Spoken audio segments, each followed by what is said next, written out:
Welcome to our webinar. Today we're going to be doing a webinar on reducing composite development time using Fibersim. Today it's a webinar presented by Andrew Jabola, one of our engineers here at SDA. A little bit about SDA before we start. We're also known as Structures.aero, which is our website address. We were founded in 1997, and we provide expert aerospace structural analysis as well as serving a variety of other industries. We do specialize in composites, which is why we're doing Fibersim today, and we develop strong, lightweight structures that are readily manufacturable. We do provide support up through developing test plans and advanced stress analysis, even supporting testing if we need to go that far. And our typical programs include small to large UAVs, manned and unmanned aircraft and spacecraft, and naval structures. We have over a dozen engineers, and we have backgrounds from a bachelor's, master's, and even PhD level engineers here. And we're in Sterling, Virginia, which is just north of Dulles Airport near Washington, D.C. We also sell Siemens products. We're a Siemens reseller, and we specialize in FEMAP and FEMAP with Nastran. We also sell just straight NS Nastran, Fibersim, Solid Edge, and one that's not on the list, we do NX CAE. It's a computer environment within the NX CAD package where you can pre and post process for analysis. We're also a reseller for Collier Research Corporation, and we sell Hypersizer, which is a structural optimization and analysis package for composites and metallic structures. Some typical projects we do, so here's some examples of some of our previous projects. We've done aircraft. We did the Aurora Excalibur about 8 or 9 years ago. We've done the AI Shadow and Aeroson vehicles, at least structural analysis in both of those vehicles, and we've even worked on a Lockheed Constellation for Lufthansa. We did a composite crew module for the NASA Engineering and Safety Center, max launch abort system for them as well. We supported the James Webb Space Telescope on the IEC box. We did a mass reduction effort on the Orion heat shield, again for the NESC, and we're currently supporting the Orion crew module for Lockheed, and we're also supporting the W1st telescope for Goddard. So Andrew today is our presenter. He has a BS in mechanical engineering. He got that from Walla Walla University out in Washington. His focus for much of his career has been work in finite element analysis in FEMAP and NX CAE. He's a user of NX Nastran, and he's been providing support to a variety of customers and industries for the bulk of his career. He's currently supporting the NASA W1st program over at NASA Goddard, working on the instrument for them, doing a lot of composites analysis and a little bit of design work for them, and he is using Fibersim for them, and that's what he's going to be showing today. And Andrew's been working on this kind of work a little over 6 years. Now I'm going to pass the ball over to Andrew so Andrew can get started. I hope you enjoy his presentation. Thank you very much, Jim. So as we get the screen transferred over here, just give me a sec. All right, I assume we can see the screen, Jim. Is that correct? Yep, we can see you. All right. Well, so as Jim mentioned, my name is Andrew Jabola. And today we're going to be showing how you can reduce composite development time with Fibersim. So the agenda today, we're going to give a brief overview of some of the capabilities of Fibersim. Just kind of mention generally its general environment and also some of the features that allow you to optimize design of composites, or design and analysis of composites. Then we're going to discuss the basic process you go through going from initial CAD part to fabrication. And then, of course, the meat of the presentation will be the demonstration.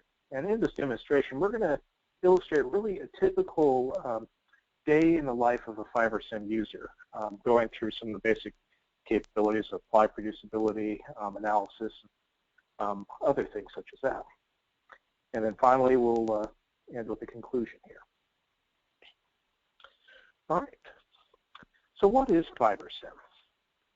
Fibersim is a tool that allows you to virtually prototype your composites on your system instead of having to manually do it by hand. Many times, without a program such as Fibersim, you'd spend a lot of time going to the lab with your part, the mold, and trying to figure out how the ply is going to lay up. probably try and cut out some plies and try and get the shape to work out right, with probably some trial and error and lots of time spent. What Fibersim does is it allows you to virtually prototype this in your system, so thus you're not going to be wasting as much material, and it also allows you to be able to generate these plies a lot quicker, so you can go into your actual composite development knowing exactly how it's going to lay out and how the part will develop. So some of the capabilities that allow us to do this are as follows, as shown here. One of the big things is integration within the CAD system. Fibersim can be integrated within a variety of CAD systems, Creo and NX being two, and I believe CATIA as well. And so this integration is directly tied to your CAD part. So instead of having to export your part out from your CAD system to Fibersim, it's directly on top of the part. So if any design changes occur, you can immediately update your ply development. So this gives you kind of that interoperability and integration between your design and manufacturing and also analysis. One of the big things that you need to do with ply development is just try and get the fiber to wrap around complex shapes, something we'll be seeing here later today. So one of the big things is the ply producibility analysis, allowing you to see how the ply will drape over the part, making sure that it doesn't warp or buckle in regions, causing issues later during the manufacture. In addition to producibility, though, you need to make sure your fibers are going the right direction. So some of the tools that we're going to be demonstrating today are core sampling and also deviation analysis. Again, these tools allow you to check the direction of the fiber in relation to rosettes, and also just check also how the fiber is actually behaving in certain areas in the part. This could be useful for talking with your analysis team if they're trying to use this information for developing analysis models. One of the big things is, of course, you have to cut out flat patterns to be able to develop your composite piece. So flat pattern generation is another major tool. And from this flat pattern generation, we can export this information to cutters, also the actual ply up to laser projectors, and many other capabilities, thus being able to allow you to quickly develop on your system your ply layup and then export that out to the main system. One of the other things that we won't be discussing in detail today, but is a very powerful feature of Fibersim, is the integration with the analysis environment. Many times, analysts will treat composite parts simply as quasi-ISO or just kind of with a notional layup. But the reality is the fibers are actually going to be floating around the part, possibly changing angles. What may have been QI analytically may not actually be quasi-ISO on the real part. So Fibersim actually has direct integration with the analysis environments to major major analysis packages. For instance, NXCAE and FEMAP are two major ones that can get that information. Another area that may be saved for a future webinar is also documentation. Again, you may want to get this information out to your team, discussing your ply schedule or developing a layout for all the flat patterns to be cut. So documentation is another capability. So this kind of gives you some of the capabilities or an overview of what Fibersim is capable of. So what is a typical process in working with Fibersim? Well, you start out with your CAD part. Many times you're going to have your basic shape here, and then a tool surface. In this case, we did have a mold for this part, which we'll be discussing here shortly. From this, you begin your ply development. You figure out how your plies are going to lay up over the part, trying to figure out if there might be some producibility issues, and also figure out where to dart, things like that, to be able to eventually generate your ply. From here, we're going to export this data. You might export this to a ply cutter, also laser projectors. In this case, is a flat pattern export as shown here. And eventually, we take all this information and eventually lead to fabrication of the part. So this is sort of the general process for the Fibersim process for the manufacturing or design side of composite development.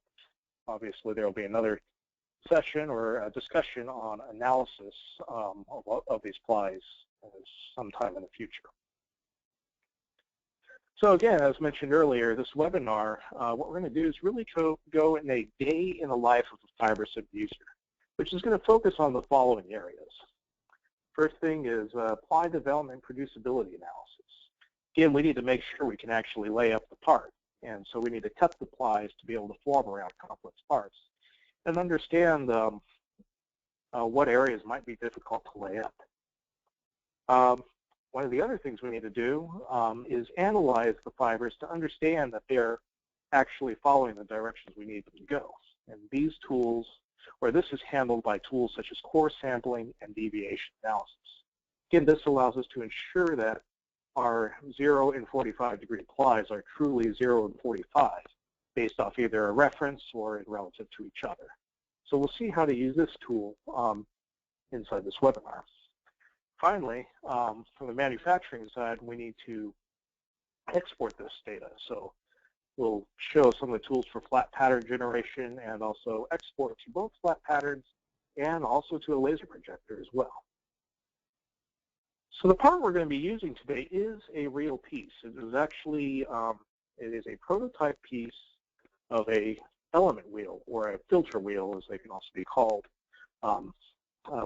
specifically for one of our customers, NASA Goddard Space Flight Center. This part is specifically for the WFIRST, or Wide Field Infrared Survey Telescope program. And what this piece achieves is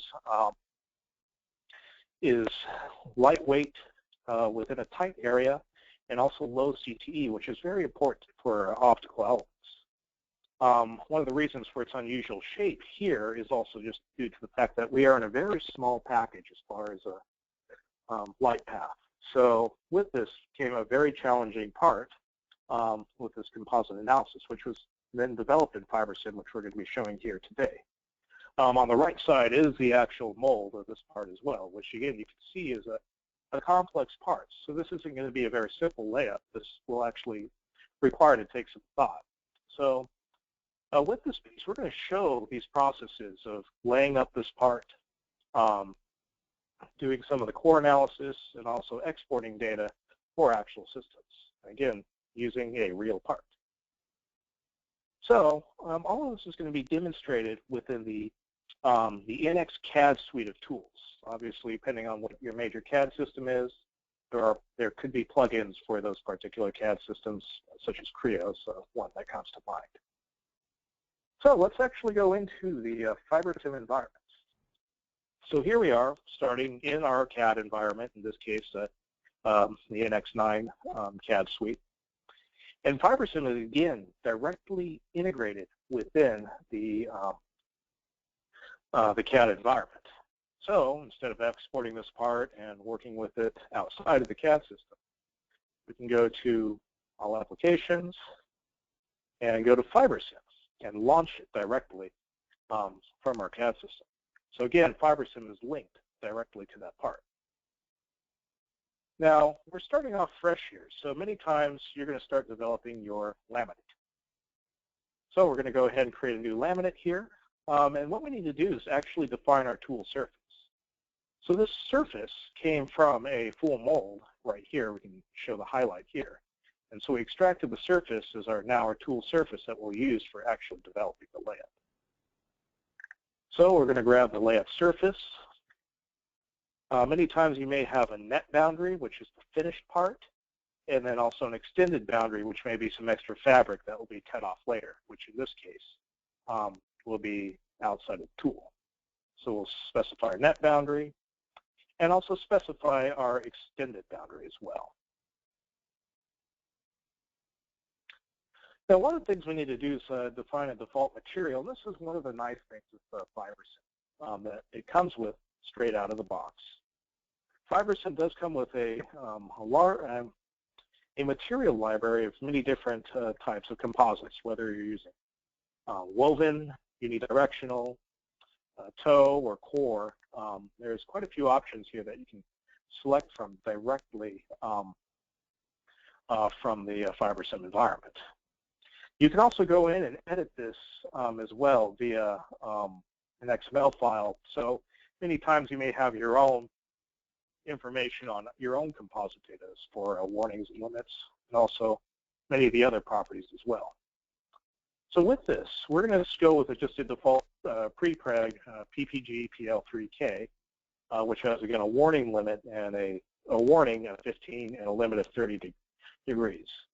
What this is indicating here is that if our warping of the ply goes above 15 degrees, we start getting a warning. And then if we go above the limit, that means most likely the ply is going to have a hard time draping across the part. Again, this would be determined from your own tests on your own composites during your layup process, if you want to compare against these numbers. So here we specify the basic materials.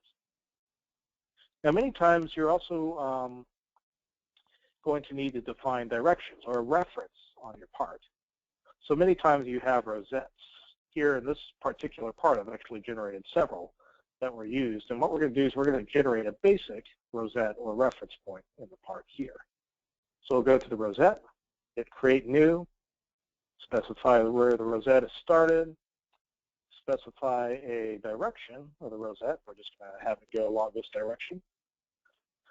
And then we're going to specify start angle. I usually set it to 0.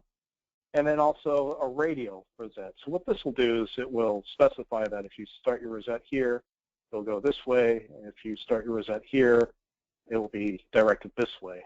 In this case, this being a radial part with kind of being almost a circular or octagonal shaped part.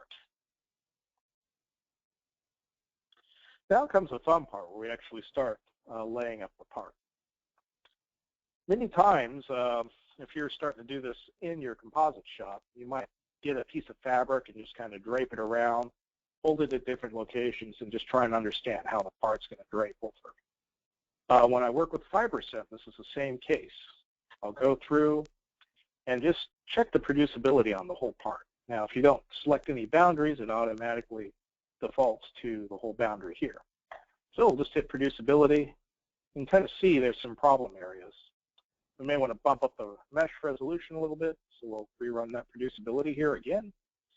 And you can see that obviously we're going to have some issues trying to lay up a single part.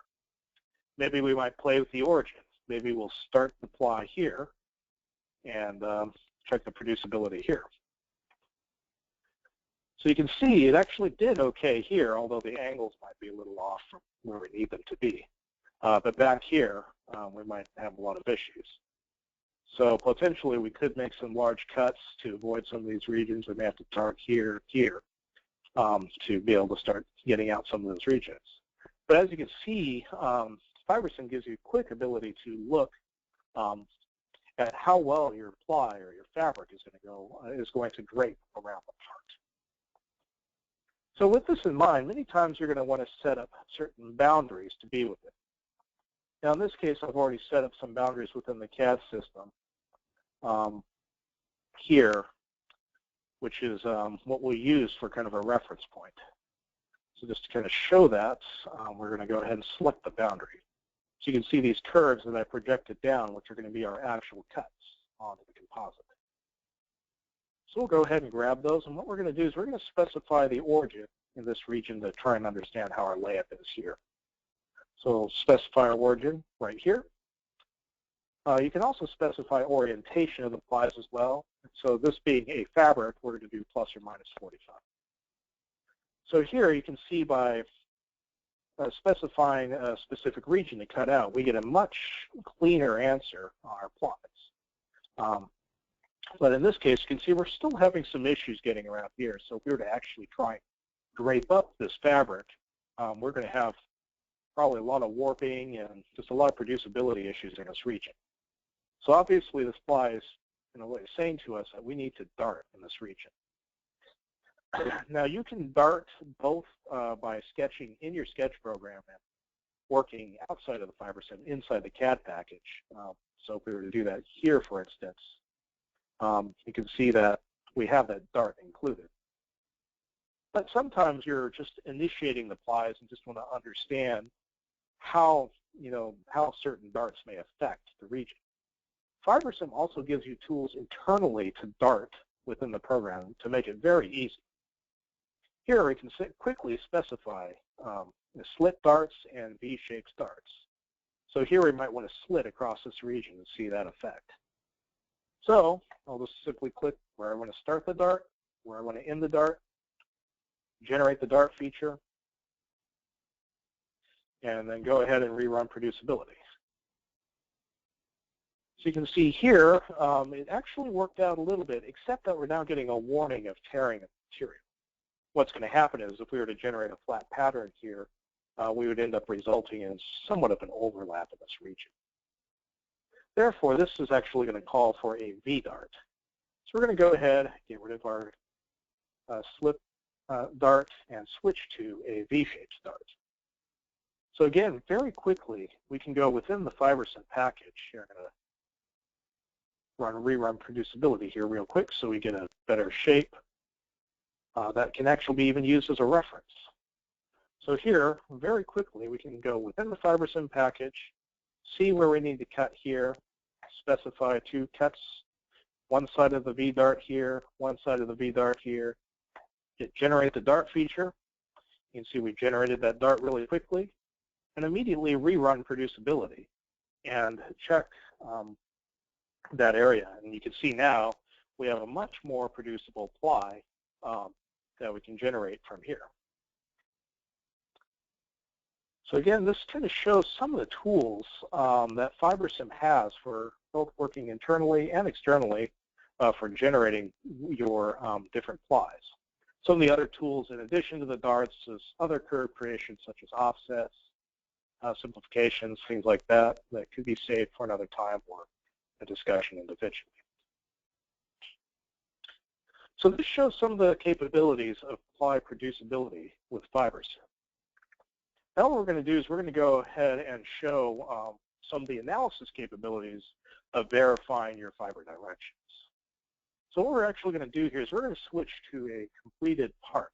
And this happens to be the actual data from the actual part that was produced that we'll show later. So this already has many of the plies generated with the numbering scheme as you can see here.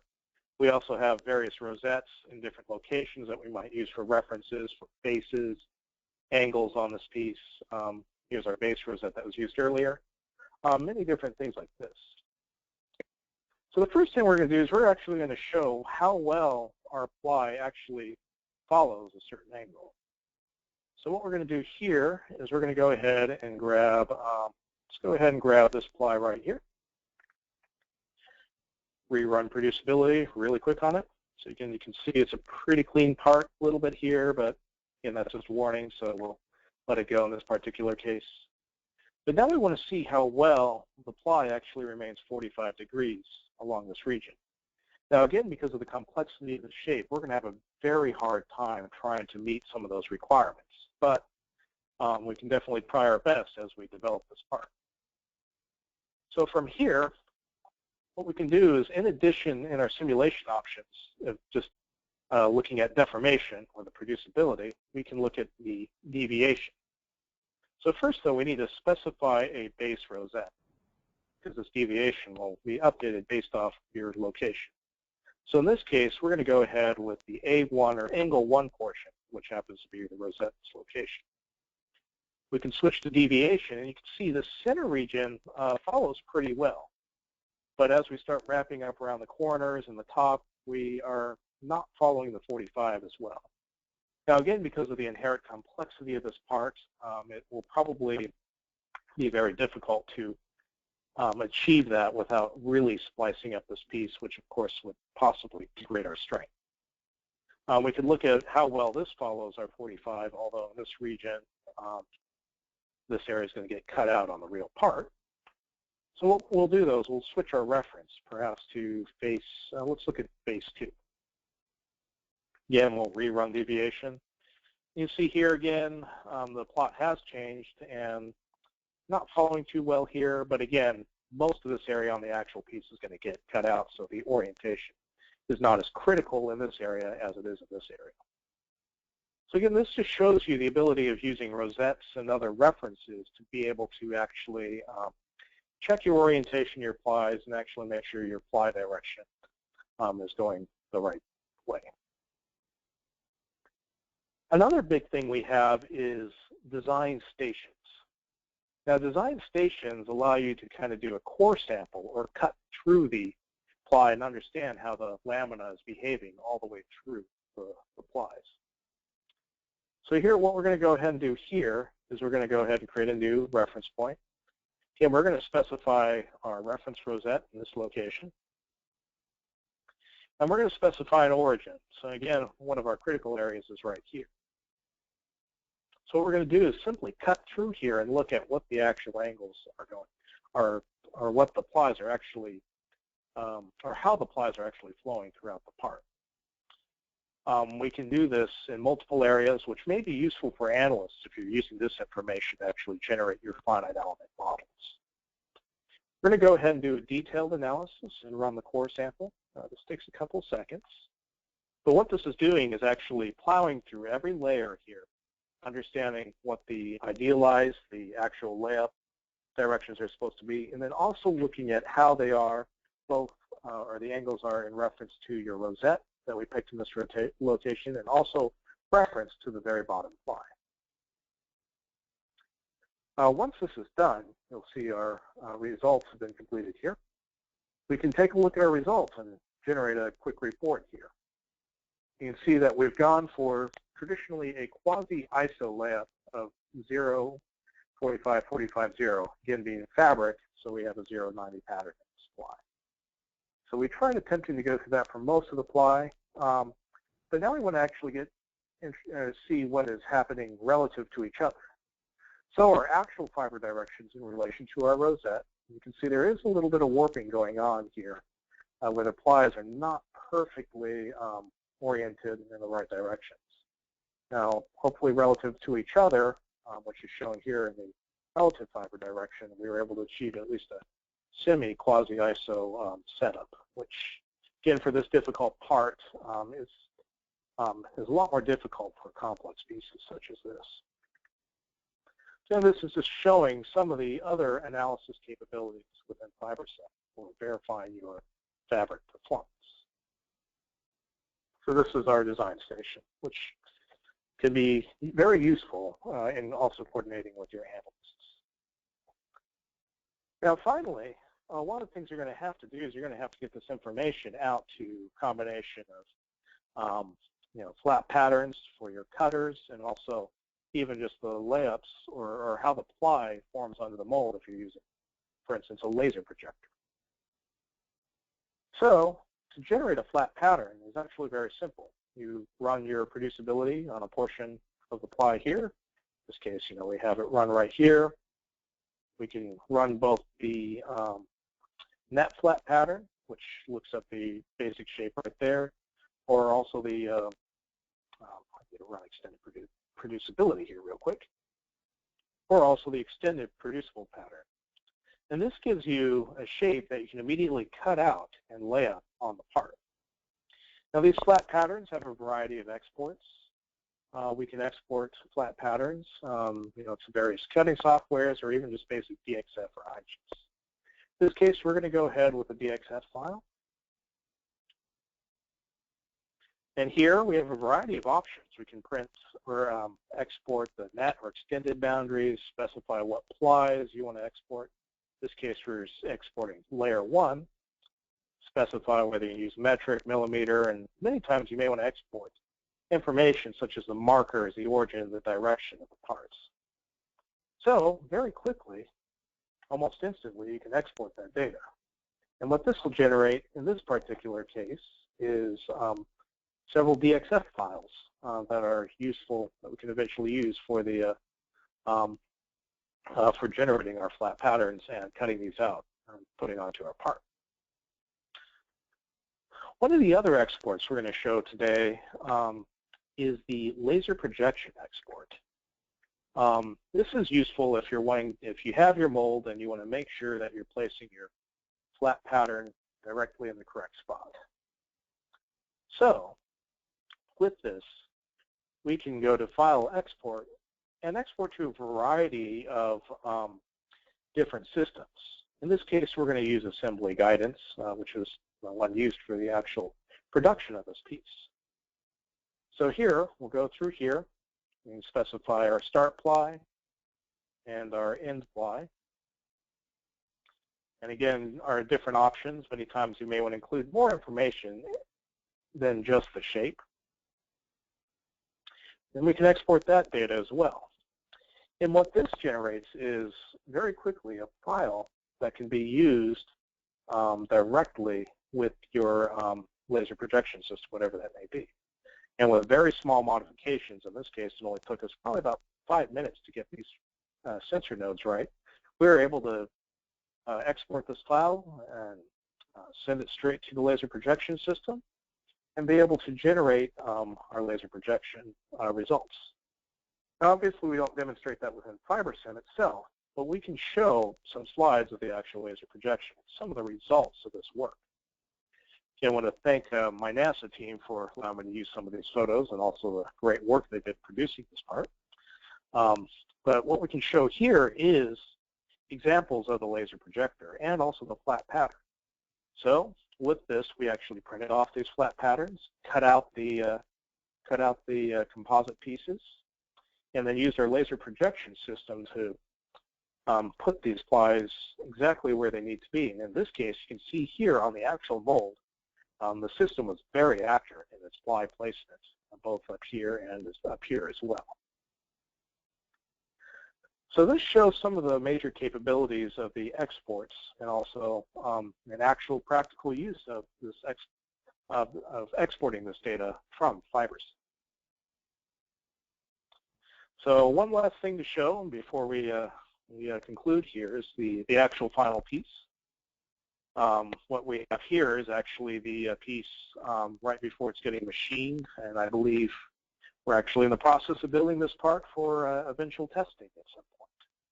So again, this is one of our prototype pieces, but again, with all of this, we were able to very quickly develop a prototype and saved much time using Fibersim for this ply development.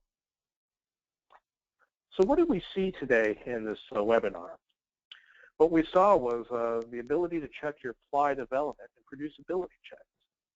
So with this, again, we were able to very quickly generate our flat patterns, add darts as necessary, both internally and externally, or both internally to Fibersim and also from the CAD system, and be able to produce plies that were able to meet our fiber direction requirements and other performance requirements, etc.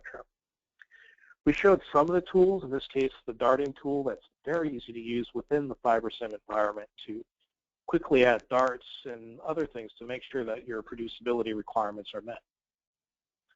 We also, excuse me, showed how we can analyze the fiber directions using core sampling and also looking at ply deviation based off the sets. Finally, we showed some of the examples both within the program and also in actual photos of flat pattern development and also laser projection exports from Fibersim. So in conclusion, what we've seen today is that by being able to virtually prototype your plies, you're able to save a lot of time both in the work, chip, and material costs in developing complex composite parts. We showed how easy it was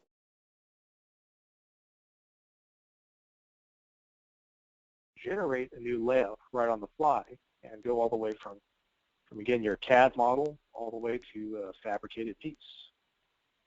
So at this point, I want to thank everybody for listening, and I hope you were able to learn a little bit here about Fibersim. And I also want to thank some of the team that I worked with here that we were able to work together really well to get this part developed. So again, thank you very much. And at this point, we'll go ahead and take any questions. Well, thank you, Andrew. That was very good. If anybody has any questions, there should be a way to answer or ask questions through the webinar control panel there. There's a little dashboard for questions, and feel free to type your questions there, and we'll pass them to Andrew. And if you'd like to ask a question later, you can always email Andrew. He's at andrew@structures.aero, or any of us here, and we can answer your questions.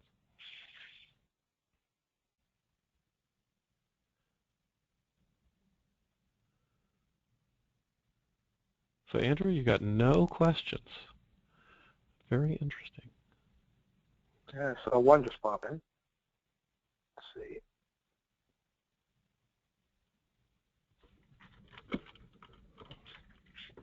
So they're asking about what about multiple plies? Where's the second ply placed, and how does that So how the plies are actually placed, and we can actually show this within the part. You actually use the step shown here. So you can see here all of layer 1 is step 10, all of layer 2 is step 20, 30, 40. In this case, we have all the way up to 24 plies through the thickness of this part. So this is kind of how we would go ahead and set up our sequencing of the plies. Right, and then Yvonne's second question was, would the second ply straddle the first ply, essentially forming a overlap splice? And the answer to that would be it depends on your intent, right? You can do overlap splices within the software, or you can do butt splices. And Andrew's been fighting with the team on this one. This one's almost all butt splices. Yeah, again, it kind of comes down to your requirements. Sometimes you have geometry requirements that require you to butt splice in some of the regions. One other thing to note, this is a stiffness-driven part, so for us, strength wasn't as nearly much of a critical issue. And so with this, we were able to kind of butt splice. But again, Fibersim will actually allow you to overlap and will reflect that both in the documentation and also core sampling. So it really gives you a good way of modeling overlaps and other things of that sort. And do you see the question about beveled foam core? Yes. So there is actually an ability to handle a foam core. We didn't demonstrate that, but in here we were able to actually create a model core, or also a virtual variable core as well. And you'd specify a region, and this would be reflected both in the core sampling and as well as some of the other documentation features. Again, if there are more questions on that, we can definitely entertain some of these questions also on a one-on-one basis to see your particular applications. Right. So it might be a good one to demonstrate, right, doing a layup with a core sometime. Definitely. You have another question, the material library, and is it editable to include material allowables that you could, add to the material? Yes. So then all the data here can be edited. Let me see. There's our material library from an XML file. So many times you're going to have your own ply data, and some recommendations from some other Fibersim users or trainers I've worked with. They actually recommend getting this information, such as your warning and limit data, your thickness data, and many of these other options as well, specified for your particular part. In this case, we went with some of the demo pieces, just for simplicity of this webinar. Right, but you can create new materials, and there are tests you can do to determine what all these values should be, right? That is correct, yes. There's many options, and again, getting that information from your test data. Again, I believe some of the major composite centers do provide a lot of that data or methods of testing your particular fabrics to get that information for your engineering team.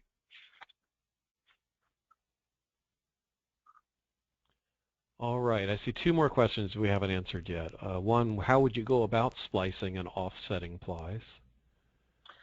So there are several options. One thing you can do is you can go ahead and sketch the offsets directly in your CAD system. In particular, that's actually how this model was developed, with sketching a projection. In this case, we didn't do that, and then projecting onto the part. Some of the other options for offsets, if you're referring to creating some of these splices, there are some tools, again, we kind of hinted at curve offsets and other boundary simplification that you can do directly off some of your darts. So for instance, maybe I would have created a dart in this region, and then I can offset that region to generate my overlap. And then again, that would be reflected in the core sampling and the other modeling applies. All right, and the last question that we have is how is the skew of the fibers accounted for in the laminate properties? Some of the skews and things like that, again, this is some of the limit values as shown here.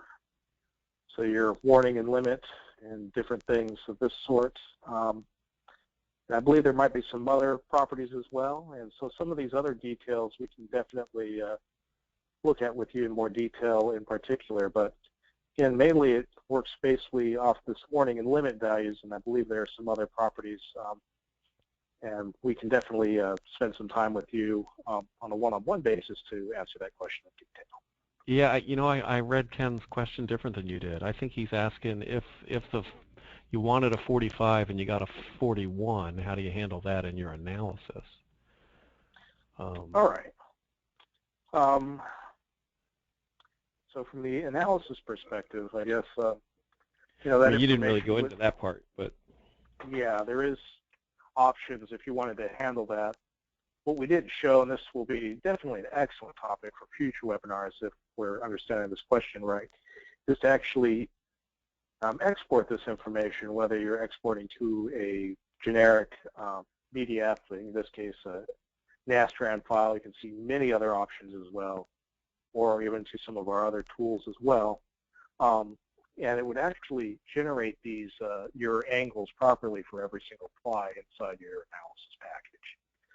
Again, that's probably a topic that could fill up an entire another webinar. That's something we'll probably do in near future here. Right, and Ken, feel free to call us or email us, and we'll answer your question more detailed.